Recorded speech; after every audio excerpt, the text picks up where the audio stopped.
We got a live show in San Francisco. We talk about Mad Love. San Francisco show is about to go crazy. Make sure you get your ticket.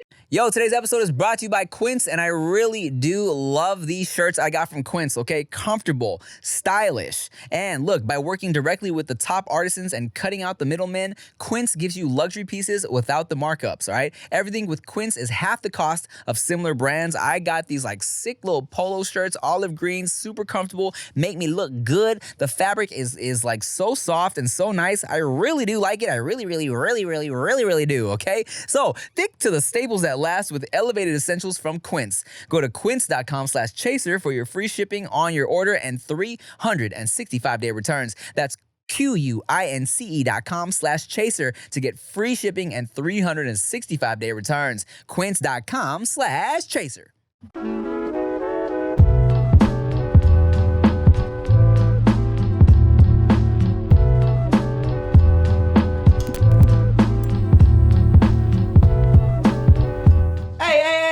Hey, DoBoy, you want to come sing a song? Oh. We'll do it like that. Okay. We're here at DoBoy's studio and guest flaked on me, so we got the great DoBoy here. DoBoy, sing a song. 3, 2, 1, go. Go, shorty. It's your birthday. We gon' party like it's your birthday. We gon' sip Bacardi like it's your birthday. And you know we don't give up like it's your birthday. You find me in the club, bottle full of bub. And mommy, I got the X. If you into taking drugs, I'm into having sex. I ain't into making love. So come give me a hug. Give me a minute. When I pull up out front, you see the Benz on dubs. In the club. Here's what's crazy. What is it? I just put that music video on yesterday. Really? I was in the house training with my trainer, okay? You were He's training? hanging upside down. You're upside down? Go. Here's the thing. At first we had Tiny fucking tank top. dinosaurs on because Q, who was supposed to be asleep during this hour with my trainer, woke up. And so now I'm fucking trying to do like, you know, all shit while he's like, Daddy, what are you doing? Daddy, what are you doing? So we put on dinosaurs for him. Daddy, what are you doing? And then he started trying to work out with us, right? So I gave him his little fucking blocks. His was crazy. I don't know where babies learn shit. Because he picked up a thing and he was doing this. But I've never like, I don't know. Who knows? He's like, I never struggle when I lift up anything. What are your fitness goals? Are you trying to bulk up? Because you look pretty svelte. I'm not trying to bulk. I'm trying to just tone. Okay. And so, because I got a big head, if I bulk too much, I start to look chunky on camera. So, is that how that works? I got a big head too. No. I can't get too small. No, because That's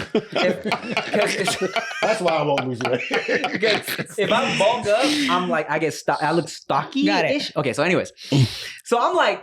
At first, I put on dinosaur shit for Q, but then he wasn't paying attention. So I'm like, I need to put on something I can work out to. But also, you know, the main reason I try to tone up for is for camera, right? Yeah. And what is a motivator for me is seeing buff dudes on camera. Right. So I'm like, whenever I see Zac Efron on fucking Baywatch and shit, I'm like, I could do that shit. He's watching Zac Efron in slow motion. Yeah. I mean, you know, not gonna lie. So I'm like, who is buff in a music video? I'm like, in the club, Yeah. 50 Cent, upside down, treadmill and shit. So I put that shit on, right? And as I'm watching, I literally just texted Rick about this. I'm like, these girls are ugly. Like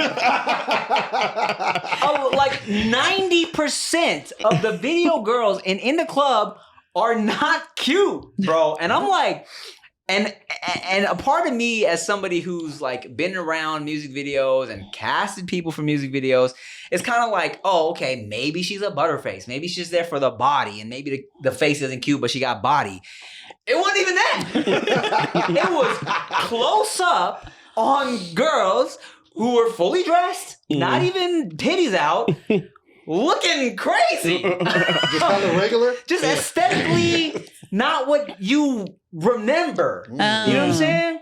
And I don't know. And I hit Rick, I'm like, no wonder why like Melissa Ford became like this entity, this like worshipped person because she's beautiful. Yeah. And they were constantly using her because it was like, was it Slim Pickens back then? Because I'm watching in the club, like, I feel like this is a club anthem. I thought it was going to be nothing but baddies. And I'm watching like, wait, I know this girl. She's an extra. She was high school I don't know, with me. man. You're like, I'd never go to that club. There was a time where the baddies were too good for that shit. Yeah, I guess gotta that's remember true, that. huh? Yeah, or at least they felt they were. Yeah. Because if you look down, I don't want to point to no specifics, but we've done videos where we've had to cast and And they weren't. and we had to tell directors like, don't pan over there. I'm like, Can we have you facing that way? Look that way. oh, music videos. Yeah. And look, we're talking about this because it is what that is. You're there to be the eye candy. Yeah. So it's like, I don't know, man. My mind was low key just kind of blown by that shit. I've done music videos before. And as you were talking about it, I'm thinking, oh my God, has somebody ever said that about a video? You know what I mean? But they've been like, we know that bitch. Yeah. Now, if we go back now to them, probably it's a different vibe. Yeah. I did, yeah. No. I was with pretty girls. Okay. They were pretty back then. No, they was pretty. They pretty now. But the look was the look. Yeah, the look was a different look. I felt like people look more normal back then. Yeah. Let's just be real. Like the face of a baddie nowadays is a certain constructed look, Exactly. and a certain body type. But I rarely watch music videos now. But I saw the Hollywood video with YG and Shoreline Mafia. That just came out, right? It just came I've been out. hearing about that. And one of the the moments that they really been pushing is this one. She's thick, she's just sexy, and she's killing all these dance moves. And I was like, I haven't seen a music video in so long, but watching this one is like choreography, just eclectic looks, just bad, like not your typical baddie. It was just like girls that we find attractive overall. I was like, hopefully the music videos start making its way back to not looking like just, tip drill all the time. Well, I mean, hey. Never Tip drill wish with that the away. credit card, like, credit card down the cheeks. Yeah. That was cinematic history. But I never saw their faces. To be fair, if you go back and think about the music videos where there was like a main girl and then side girls. You mean the a main girl. storyline? Right. Yeah, when there was something being told. That one was always like beautiful, right? And Yeah. then you had whoever was on the, an extra or whatever. Yeah. But yeah, I don't know, man. It's And to be fair, like you said, makeup is different nowadays. The look is completely different. When you were talking about that, I was thinking of Nelly High in Here. Do you remember that music video? Yes. And when I thought about the women, I was like, oh, they all looked good. Sean Paul, like there was an era of just like really pretty women. But as you were talking about in the club, I can't remember not one face. Me neither. Now that you say that, I don't remember none of them. Not one person in person outside of 50. Maybe he was trying to make it all about him. Maybe he was like, give me the mediocre faces. Want this to be about 50. Because all I can remember is him upside down and him running on a treadmill. Is that the same video? The way, Yeah. You don't remember Exhibit? No. He was taking a lie detector test. He was doing a lie in that video. See? Remember, because he couldn't lie, so he was taking a lie detector test. See? Shout out to 50. 50 had me in that little tank top situation going on. Gee, you Unit? Oh, I wanted one of those so bad. I wanted one of him. I was like, I want one of them so bad. I said, where did you get them from? New York? Where I gotta go? You know what music video pissed me off? What? And I didn't understand until later. The Thong song had no thongs in it. If they had a thong on, they were like covered in a fucking what do you call Sarong. it? Sarong. Yeah. Sarong over the They didn't have thong. no dogs. And because I thought it was gonna be just ass everywhere, and then I realized, oh, it's gonna be on TV. They can't just FCC regulations. Yeah. But Cisco, with his little silver, Platinum hair. yeah, doing his flips. I remember That was that. my shit, man. Cisco was my guy. That was a slept on album. Would you like something to sip on, Nikki Blaze? Yes, what do you have for us I got today? some Gestures Court here. Oh, I'm sitting here just started before y'all. It's all good. It's all good. We all know you got a problem. JusticeCourt.co. Make sure you get a Always bus. started before. Well, as you can see, we got DoBoy here with us. I'm in the building. How are you, I'm man? blessed, man. Life is good. How you guys been? Good. Technically, we're in your building. Yeah, Studio 20. Oh, good catch. Thank you. That's drunk. Studio 26. You know what I'm saying? Y'all pull up on me every now and again. I always appreciate it when y'all pull up. So, yes, over at my little humble abode. I'm living life. I'm staying out the way. Yeah, Good. yeah. Summertime is coming up. I'm trying to get my summer body right. I think I'm a little too late. It's never too late, bro. It's never too late. Next summer. It's never too late, man. You know, since it's an ongoing, you know, we're just constantly working on ourselves all the time. That's what I'm life is all 45 about. years old. I kind of gave up that ghost. Then this is your summer body. This is the I'm body the you king get of cuddle summer. season, though. I'm the king of the cuddle season, though. See, never You know what cold. I'm saying? October to January, I'm the guy. He said, I thrive. The guy. DoBoy only date girls who don't have heaters. For real. I'll keep you warm. She's like, let me just crawl in there, man. Let me ask you this, DoBoy. Yes. Are you at the pool? Are you wearing a shirt or no? I'm taking my shirt off. I was never that guy to be at the pool with my shirt on. I feel like it shows too much insecurity because they can still see everything. True. And it actually looks worse when you get out. You try to. It's like a wet t-shirt It's like, The man, sex contest. take is your shirt off. crazy. We can see what's going on. Yeah. But I haven't been swimming in a long time. It's all right, insecure. I just don't fucking I go. thought about that recently because, like, I don't, I don't have a pool, where I stay at, and whenever I go to like hotels and stuff, I don't be like, oh, let me go hop in the pool, Yeah, and I don't be feeling comfortable at the beach. Y'all know how to that swim? makes sense. Yes. Uh-oh. Yes. I'm not great. Really? I'm not great. And like I can go from point A to point B if I need to. Pero if I need to tread, Yeah. I'll die. What? Yeah. You gotta learn, man. You got kids. That is where I was going, actually. I almost drowned. I think I've told this story before. Almost drowned at a pool party. Oh, I don't know if I've heard this story. Yeah, so softball season, I was one of the youngest girls on the team, and our team went to the championship, and they're having this big old pool party. One of the owners of the house that we were playing at, they had one of those unregulated pools. They were like, it was deep. I think about, they can only go to so deep nowadays, but it was like 12. It was one of those like you are not touching the bottom. That just made me sweat. So everybody is having a good old time. All the parents are there. My dad took me, and I'm the youngest on the team, and I'm chilling in the deep end on my orange alligator. Mind you, I can swim. This one girl wanted the damn floaty, and I'm like, let me get to the other side of the pool. Let's not. She tips me off of it. She panics. I panic. Next thing you know, I'm belly down at the bottom of this pool. And as the story goes, is that nobody noticed. And my dad turned around and was like, where's my daughter? Oh, shit. Alligator's kicking it on the other side. We're underneath. She's pushing me down to the bottom of the pool. My dad jumps in off the grill in his like whole outfit, pulls me out. But while he's doing this, girl was a bigger girl, and she was like pulling him down. Oh, God. He had to go down to the bottom to push us up because she was pulling him down as well. What the fuck? So they pull me out of the pool. Of course, I'm like, I don't remember a lot of it. And then I developed like a big fear. We ended up having to go back later that day because my dad's ring fell at the bottom of the pool. Dang. And there was this moment when we're in the house, my dad was like, I got you. But he was telling everybody else, not one parent fucking moved. That's crazy. They all just looked and didn't move. So after that, I developed a fear of just like anybody around me in the pool. Really? Yeah. So, that's like the most dangerous shit. Somebody who can't swim next to you. yeah, Oh, because it was shit. like, because I can swim, but that panic, right? Because you sink. The only way you flow is you got to be relaxed. So for the longest time, I was the cousin that was kicking it by the pool. with the feet in the water. You know what I mean? I would towel over me, just laying there, just like I'm gonna tip my toe in the pool. But I had a big fear of pools. Oceans, I was fine.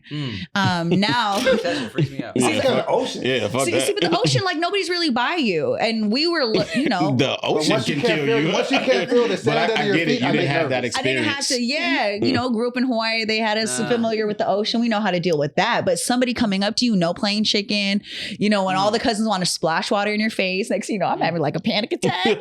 Like, get me out of this, bitch. That But I makes can sense, touch yeah. But I only go as far as I can touch. That's it, me too. Then I'm always good. But now it's completely different. But for years. You know the spooky thing about like if you ever see somebody that you see is like drowning and they can't swim and you jump in to help them, it's people's natural reaction to take you down. Yes. Right, with pulling them. on you. Or push That is you the down craziest to try to thing. get Like, up. even if they appreciate the help in their mind, they're like, and they will take you down with them. There's Like, always gotta be careful. that one moment where you're like, can you stand up? Yeah. Can you stand up? Been there. I'm not gonna lie. I know I've told this story before, but fuck it. It's been a long time. I've been doing this shit for 6 years. One of the times I almost drowned, it was a junior high trip to Catalina. If you don't know, Bay Area girl, Catalina is you take a little boat ride from Long Beach, you go to Catalina Island. Like the one where he did the jet skis Yes, and he jet almost ski. died? So we did a junior high trip. It was lit though, 7th, 8th grade. Everybody was on a big boat and we would like learn about the ocean and first day you had to take swimming tests to see if you had to wear the life jackets or not for the whole trip, right? And so I'm like, I know how to swim. I just can't tread. So I'm like, you had to just like basically just be in the water for a bit. I'm like, cool, I just want y'all to just swim around, right? So I'm like, it was like a certain amount of time. You had to be there for like 3 minutes, 5, some shit like that, right? So I'm like, if I jump in first, I can get out first, right? So I'm there. I love your logic. Well, it makes sense, right? So I jump in first, not knowing it was going to be a fucking army of kids jumping in after me, landing on me. Oh, God. So I jump in, I just feel feet and shit on my head and shoulders, dog. So I'm fighting to get to the top, right? I finally get to the top, trying to fucking figure out how to tread, but I'm going down. You know what I'm saying? So my boy B, talking about B again. We talked about him like a few episodes ago. B, I see him. I'm like, B. I'm pulling on B now. B's like this. What are you doing? What are you doing? Get over. What are you doing? Me and B. So now the lifeguard who's watching everybody, he's like, you two, out, fail. So now B has to wear a life jacket with me. You got the arm floaties. Yeah. Man, literally, all weekend, me and B had to wear life jackets and shit all weekend because of me. But like, I still got the kayak and shit, which was fun. But like, I fucked that up for both of us. But I definitely, man, I could have drowned in there, bro. Water be scary. Water is scary. You unlocked a memory.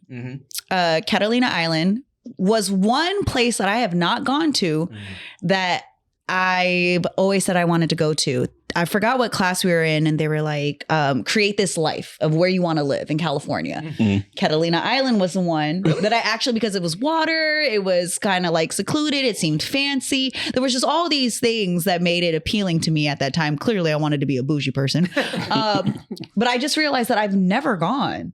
That's interesting. It's pretty cool. I mean, actually, I don't remember ever going as a grown man. You were the one that went as a grown mine man. was just a terrible I went for the experience. first time like a year ago. Really? That was my first time. Okay, what do they have there?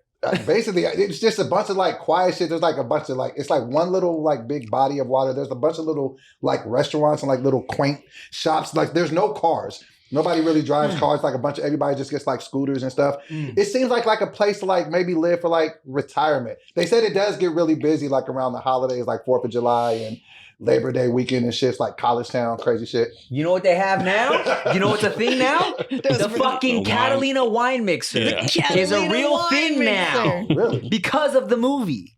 Because of Step Brothers, they have made that a real event that you can go to for a weekend. The fucking Catalina wine mixer. Can we go? Yeah, I'll figure it out. Yeah, It's work. I can make something out of it. Some content out there. Potentially, you know what I'm saying? It's work. If I get one of Chia's relatives to come stay with her and the baby for a weekend, I'll figure. All right, we can make something out of it. Figure it out. Yeah. I've never got to see the place people go on Catalina because where we went was like the back of the fucking island where you like cliff dive. Oh. And you got to hike up something just to go to one restaurant and you got to go around to have access to the shit he's talking about. So we never did that. Okay. So we're just on gravel and a hike in a shitty restaurant after that shitty ass ride there. Was it like 2 hours? Make sure y'all go back and 2 hours back. Watch that episode of Rick having his near-death ski, what do you call them shit? Jet skiing experience is great. Well, damn, that sucks. Yeah, I was, There's like one store on the whole thing. I think it's like a Ralph's or like a Mons. Like it's like one store, like one thing. But the cops are super cool. They don't treat black people like mean. Just super cool. So shout out to Catalina. Maybe they don't get a lot of black people. There's a lot of niggas out there. Compton ain't dealing with the police. There's no cars. It's like, what this nigga finna do? We can see I you. want to fuck you up so bad, but they don't allow racism over here. Or maybe it's like when y'all go to China and people are like, whoa, can I get a picture with you, bro? Excuse me, can I touch your hair?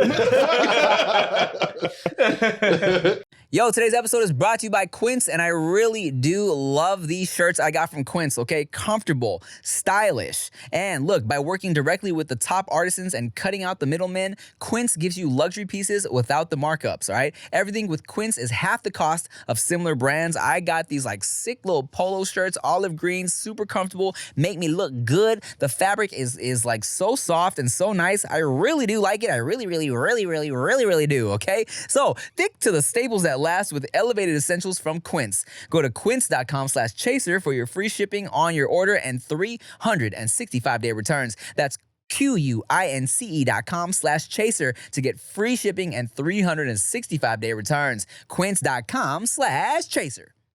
Yeah, I mean, shit, I would be interested in going back to Catalina. Figured I haven't been back since I was a little kid because, you know, I lived in Long Beach till I was like 12. And I vaguely remember going on boat rides, you know, taking a little ferry with my parents. But outside of that, man, I don't know.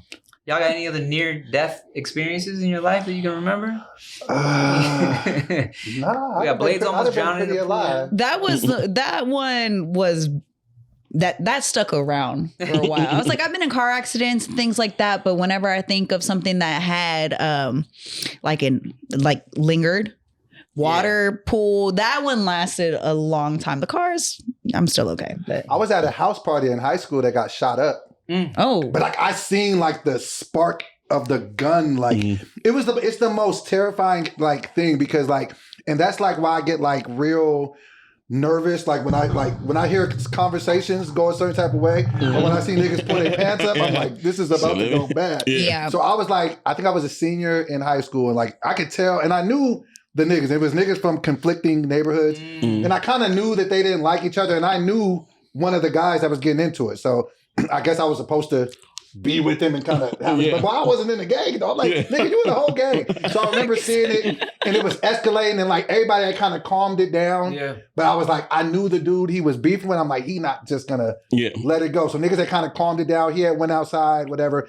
Then he came back in, and you heard the like voices getting louder, and you heard pushing and shoving. And I was like, okay, I just want to leave. Yeah. And then all of a sudden, you see a couple punches getting thrown, and you just boop, boop, boop. And then I seen the muzzle like barreling, and that's the most scariest. And there's nothing you can do because you're just in the house. You can't just jump out of a window. So that was scary. I think one person did die. They didn't die in the house, but somebody got shot outside. So. Oh, yeah. That definitely had to leave early on some. That was scary. Shit getting spooky. Vibes just getting spooky.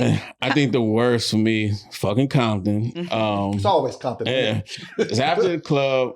We were across the street from the club, and it was these two, like, older dudes. They was Crips, and they would come and try to talk to our girls and shit, right? But whatever, they was cool. A little drunk, but they was cool.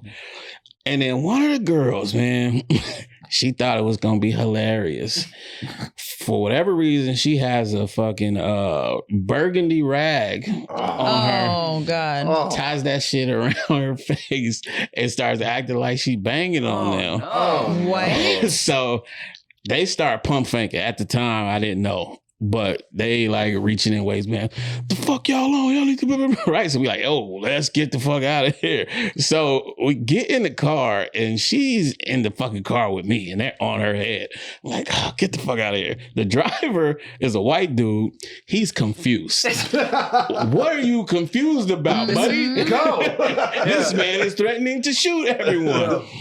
He's waiting for other people to pull out and shit. Hilarious. Well, I don't want to cut the nigga. Go, fucking go. So the dudes are outside the car, and they're looking like, why the fuck are they still here? Yeah. So they go in the waistband and run up to the car. So everybody's like, oh, shit. Yeah. And then it's just quiet. And I look and I'm like, fucking drive. Yeah. But then I look out the window and they're confused again because, like I said, they was pump faking. They didn't have a gun. Yeah. But we didn't know that. But they thought it was going to get everybody out of there. And he's just... He had two hands on the wheel. He's like this. I don't have the right of way. He would not move. Like he was fucking frozen in time. Meanwhile, he's super strapped. White dude is like ready to go. He's sitting back like, He didn't have nothing. you just But let me know when. we felt so stupid because everybody done fucking covered up and shit, and it's just quiet. And they was like, come on, what's up? This shit real right here. This shit real. Why you still here though? It was the most awkward situation ever. We just slowly pulled out. Hilarious. I was like, My dude, Cameron in high school, he used to do the funniest shit to de-escalate someone banging on you, right? Because we were at Not Scary Farm one night. I forget who was talking that shit. It was some girls. So he was like, what? I'm Pyru, cuz. So everybody just starts laughing. You know what he's talking about. You don't know. You don't know what he's talking about. Ah, man. I remember, yes, we talked about it. We left that house party in San Diego because things were looking spooky. And you talking about not knowing like what was about to happen made me think about, you know, I was always grateful that when I was at Paramount, there was never like a big race riot situation. Like there was one before I got there and there was one after I graduated. Let me just pause to clarify. Okay, the race riots wars at Paramount were between the black people and the Mexicans. Okay, I'm not saying I would completely leave my Asian people out to dry. Okay, before someone takes this out of context. All right, let me just say that real quick. All right, carry on. And I would always be thinking like, damn, I'm cool with everybody. What am I supposed to do? I was like, I gotta join in with the black people. I mean, I'm cool with all the Mexicans, but I gotta join in with the black people. So if it was a race riot, you would have joined the blacks? Well, yeah, I was cool with everybody, but like I was at lunch. Could you imagine Rick standing there going, seriously? Yeah, exactly. Serious? It was like yeah, okay, like Super Ego, my boys from Paramount, right? It was like PD Flow, Super Ego, those are my boys, Mexicans. I was cool with everybody, but at lunch, I was with Rick, I was with like my black friends. So if a race war is breaking out, I'm with the blacks. I'm sorry. We used them riots was real, boy, but it was a black and Mexican thing. Like the Asian kids didn't really have to work. It stopped before you got there because of the Samoans. Because they was like, we want to fight. Oh God! Samoans be liking to fight. They like to fight. So we like it's gonna be a 3-way race war. Like what is that? It's Everybody like, just no, we punching with the like blacks. this. So when the Mexicans heard they was with us, it's like, what the fuck are we supposed to do here? All right, never mind, man. So everybody decided, you know what? Let's try this another day. Can't we all just get along? Yeah. Happy-handed motherfucker. Happy everything, motherfucker. But God, that shit was real. And I had a bunch of Mexican homies who tell me the same shit. Like, hey, fool, don't go to McDonald's. I'm like, why? He was like, yeah, we're gonna rumble today. Oh shit! If you're there, I'm gonna have to stab you. Marcus, what the fuck? I don't want to do that. I just really wanted this McChicken. Like, yo. That's crazy. That is something I can say I did not grow up around. Right. I didn't grow up around none of that and any inkling of some sort of issues like that. Our family, that's the blessing and the curse of being in a super, super small town. My family was involved in shit that definitely we didn't need to be involved in. But I had older cousins that were kind of in that space where a lot of people from Stockton and the Bay Area were moving into the Central Valley. And it really didn't hit us because it was so small. But the surrounding areas, there were certain issues. We never had to hear about people fighting after school or any of that. And even when I went to school in college, very rarely. Where did you grow up in? The Central Valley. Okay, I'm from Sacramento. That's why I was asking. I'm from Sacramento, so but I still feel like we didn't get it as much as Southern California did, Yeah. right? Like we have certain areas, granted, and then the Bay is its own thing. Yeah. But I never really felt that growing up where we grew up because we were minorities just in general. You know, like y'all talk about Samoans. Yeah, we were the Hawaiians on the corner where people walked on the other side of the street. Like those were my uncles. Right. So I had my dad pull up on campus before. Like my cousins tried to get into shit. Our uncles showed up to school. So I didn't grow up with that, but I barely rarely even saw that in college or traveling. That moment of like the device where you're looking at people like, what side are we supposed to go to?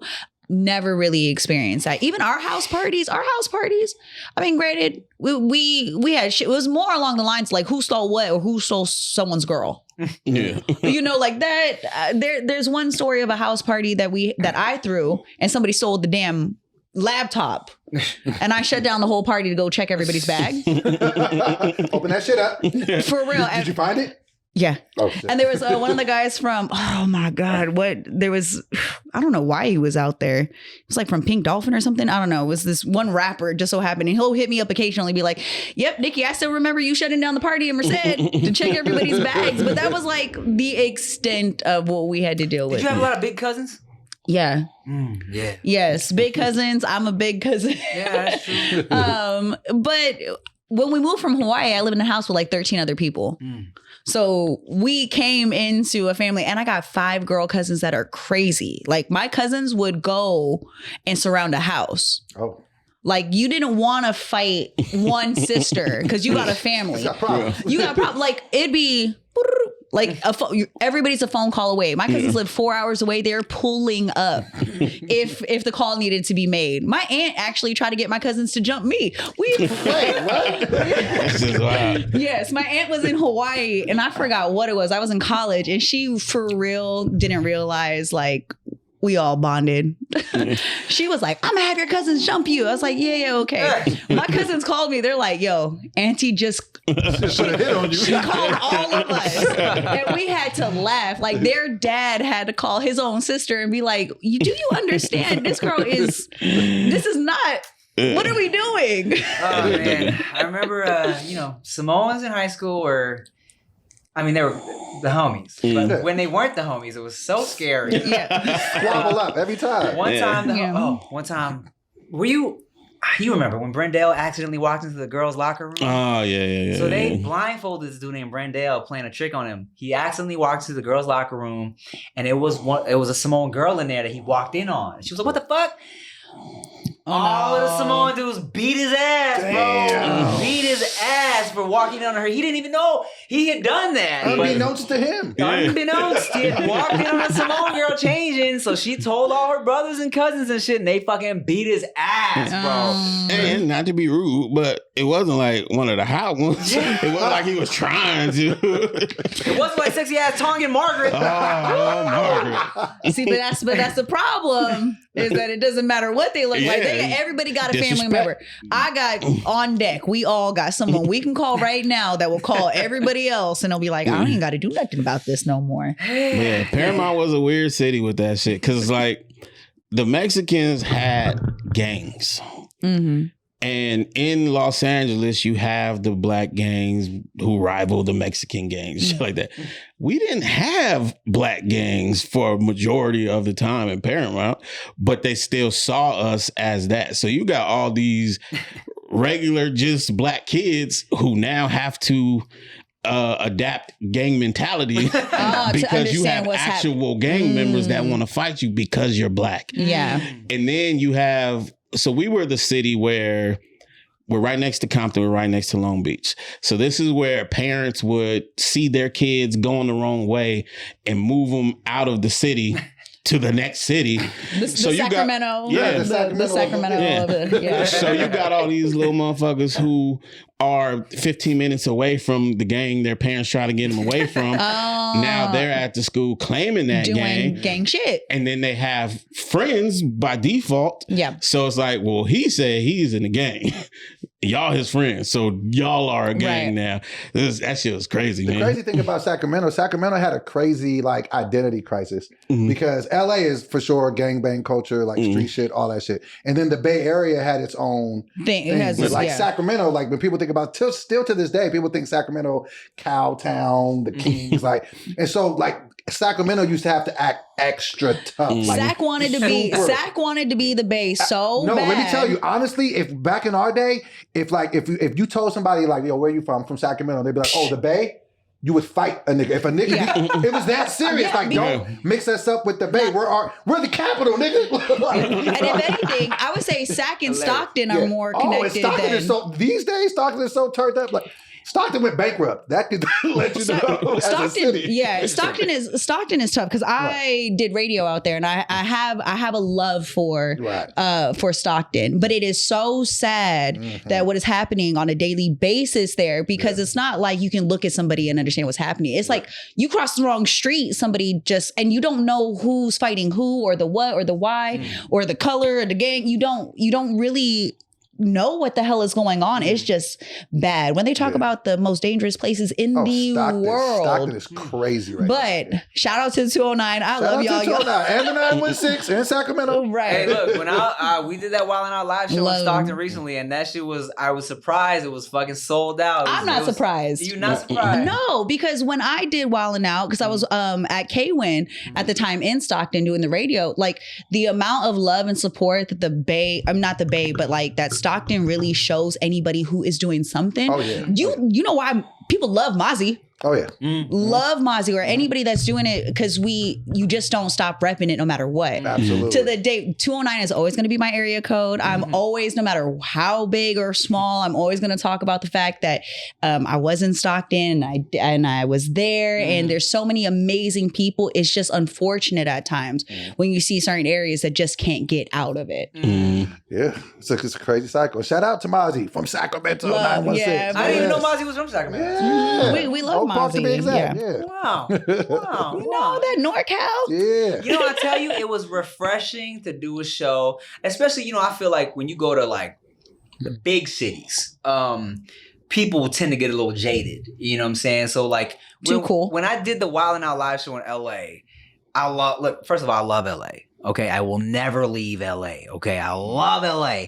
But when you do a show in LA, yes, a lot of people feel like a little too cool. It takes a lot to get people hyped sometimes. You know what I'm saying? Because for one, it's like you're around famous people, so you also don't want to be that person. I think you condition your brain to be like, oh, okay, yeah, Cameron Diaz is at the California Pizza Kitchen next to me. I don't want to be that guy. Fanning out. I want to be chill. Yeah. So then you got a situation where you go to a stadium full of motherfuckers that like, I don't want to be that guy. So they don't be hyped for you.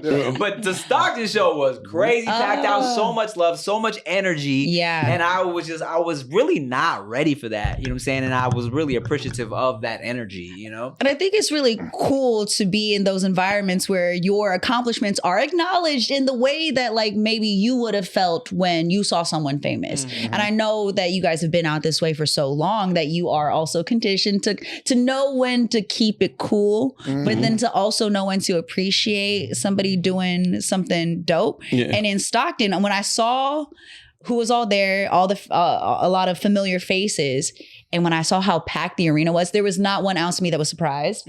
I knew that every girl that had the opportunity to touch that stage did the most. and I knew that everybody that was, that paid, they pay their money to go and watch y'all do what you do. And they're not going to sit back and be cool. If anything, they were lit. They were excited. They're probably still talking about it to this day. That's the type of city where radio and a lot of these people promote it, where that's, what I feel like a lot of people do it for, is to go back to those places where they appreciate it, where the regular or the average person doesn't get a celebrity. Exactly. I'm not gonna let y'all keep shitting on LA though. All right, just because they not super fanned out. Because I was in the audience of the LA show. Okay, how was that? What was the temperature? What was the vibe? Different there. Okay, they were hyped. They were okay. I just feel like maybe somewhere else they're a little more hyped because they ain't got nothing. And that makes sense. Yeah. But you can't just be like, man, these motherfuckers think they too cool. It just feels different for y'all up there. But being in it, they was hyping and laughing and enjoying that shit the whole time. Let me ask you this, Tim, because you're one of the few people, and I want to extend this question to you as well, because I know, how many seasons did you do as a Wild 'N Out girl? Unfortunately, you only got to do one. It was my favorite season. Season 10 was my shit. So let me ask you this, because this is where I met Tim. I met Tim at the audition for Wild 'N Out.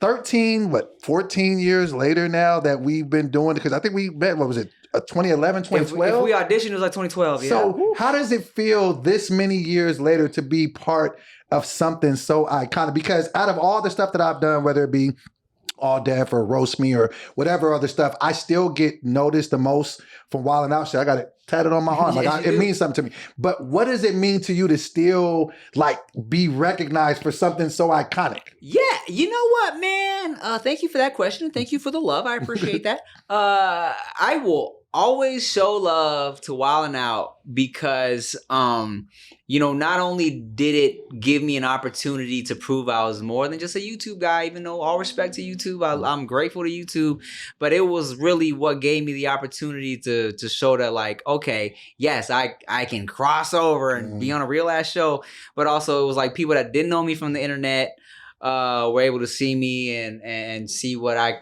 was capable of, you know what I'm saying? And for all the seasons that came after, we were really a part of a time that like people would feel like, as far as the reboot of Wild 'N Out goes, was like the golden age of that shit. You know what I'm saying? And you're talking about that first cast when they brought it back, like Chico and Carlos and Con and Emmanuel and you and me. It's like people like look back on that shit as like, oh, that shit ain't funny anymore since y'all left. You know what I'm saying? So people will to this day, like you, they still show me love for it, and I'm forever grateful for it. You know what I'm saying? Like, yeah, I'll make jokes about being the token Asian on it, but I like being the token Asian on Wild 'N Out. You know what I'm saying? I used to be the token fat guy. Now they got a lot of fat niggas. Bring all the fat dudes. I mean, fuck you, fat niggas, man. Look, they ain't been able to find another Asian that can do it like me. You know what I'm saying? So I'm grateful that they still hit me and they still thinking me for that shit. It's just, it's a part of my life that I will always just be appreciative of. It's in there as like a highlight of my life and what I've done, Yeah, I feel the same way, for sure. I just wanted to check, because I'll be like, every time I get noticed from that shit, I'll be like, you really was a part of something special. Because I did 5 seasons, but I've still done sprinkle spots after that. But that shit meant the most to me, because that's why I moved to LA. Like, literally, I came from Sacramento, like, I'm going to get on Wild 'N Out. So to be able to do it, like, so yeah, it's great to hear that kind of insight. Yeah, man. Shout out to Nick Cannon. Shout out to Nicholas. Shout out to Nick. We out here. Even if he went to a couple Diddy parties, we know he wasn't doing no crazy shit. He was just a DJ. He was just sometimes gotta go get paid. Well, shit, man, I think that's a great place to end. DoBoy, I appreciate you stepping in as well as letting us use your studio here. Man, whenever you guys need me, I'm here for you guys. For free? For sure. It's an awkward ending. You see everyone. Find me on all platforms. I am DoBoy. IAMDOBOY. Yeah. If you need a podcast studio, Studio26.com. Pull up. I got you. If you put in Tim, I'll give you a discount. Sure. If you put it in Tim, he'll give you a discount. We got a live show in San Francisco. We talk about Mad Love. San Francisco show is about to go crazy. Make sure you get your ticket. All information is down below. It's in August. Thank y'all for watching. Make sure you follow us on everything. I'm Tim Chantarangsu. I'm Ricky Shucks. I'm Nikki Blades. Bye. Goodbye. Hey.